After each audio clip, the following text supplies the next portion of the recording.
जय मसीह की दोस्तों, शालोम। अब ये लास्ट पार्ट है, मतलब थर्ड पार्ट है होशो में इस नबी का। तो अब मैं थोड़ा सा क्या कहते हैं, होशो की असली कहानी में आता हूँ। वो मैं पहले आपको स्पिरिचुअल मीनिंग समझा रहा था कि क्या है। आज मैं आपको असली मतलब भी समझाऊंगा स्टोरी का, और स्पिरिचुअल मतलब भी। अब जो होशो है, वो उसकी जो पत्नी है वो काफ़ी अनफेथफुल होती है। जिसका मतलब वो कुछ काफ़ी विश्वासघाती होती है, और अपने दूसरे प्रेम उसके दूसरे प्रेमी होते हैं, उसकी तरफ जाती है। उसकी पत्नी, होशो की पत्नी, और उनकी गुलाम बन जाती है। फिर परमेश्वर बोलता है होशो को, जा उसे खरीद ले।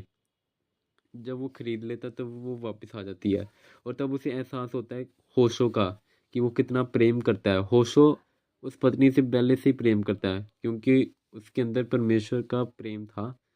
तो उसके अंदर परमेश्वर की आज्ञा, वो देखो ना, जो होशो था वो परमेश्वर की आज्ञा मानता था। इसलिए हमारी भी आज्ञा यही है कि हम भी दूसरों से प्रेम रखें। ठीक है, परमेश्वर की यही आज्ञा हमसे कि हम भी दूसरों से प्रेम रखें। ठीक है, क्योंकि परमेश्वर ने हमें प्रेम किया। ये पहली सीख मिलती है हमको। ये सेम चीज़ होशो ने की, और उसने भी परमेश्वर के वचनों पे चला, और वो क्या कहते हैं, आ, उसने भी अपनी पत्नी से प्रेम किया, जो कि उससे अनफेथफुल है, उसकी विश्वासघाती है। ठीक है, तो अब क्या होता है, जब उसकी जो पत्नी होती है वो दूसरे अन्य देवी देवताओं के पीछे चले जाती है। ओ सॉरी, उसके जो अन्य प्रेमी हैं, ठीक है, जो वैश्या के अन्य प्रेमी है उसकी तरफ चल जाती है, और उन प्रेमियों ने उस वैश्या को क्या कहते हैं, गुलाम बना लिया। परमेश्वर ने बोला जा उसे खरीद ले, और जब उसे खरीद लिया तब वो घर आ गई वैश्या।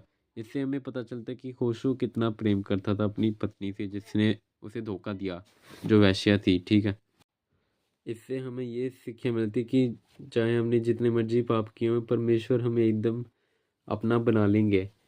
ठीक है, हम यीशु के लहू के द्वारा खरीदे गए हैं। ठीक है, हम परमेश्वर की भेड़ें हैं।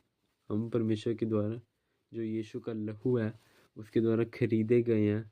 ठीक है, क्योंकि हम भी गमोर जैसे थे, हम भी अनफेथफुल थे, हम भी अन्य देवी देवताओं के पीछे पड़ते थे। मेरा एग्जांपल ले लो दोस्तों, मैं भी पहले अन्य देवी देवताओं के पीछे था। अब मुझे पता चल गया कि वो सभी अन्य देवी देवता मरे हुए देवता हैं, अन्य देवी देवता हैं।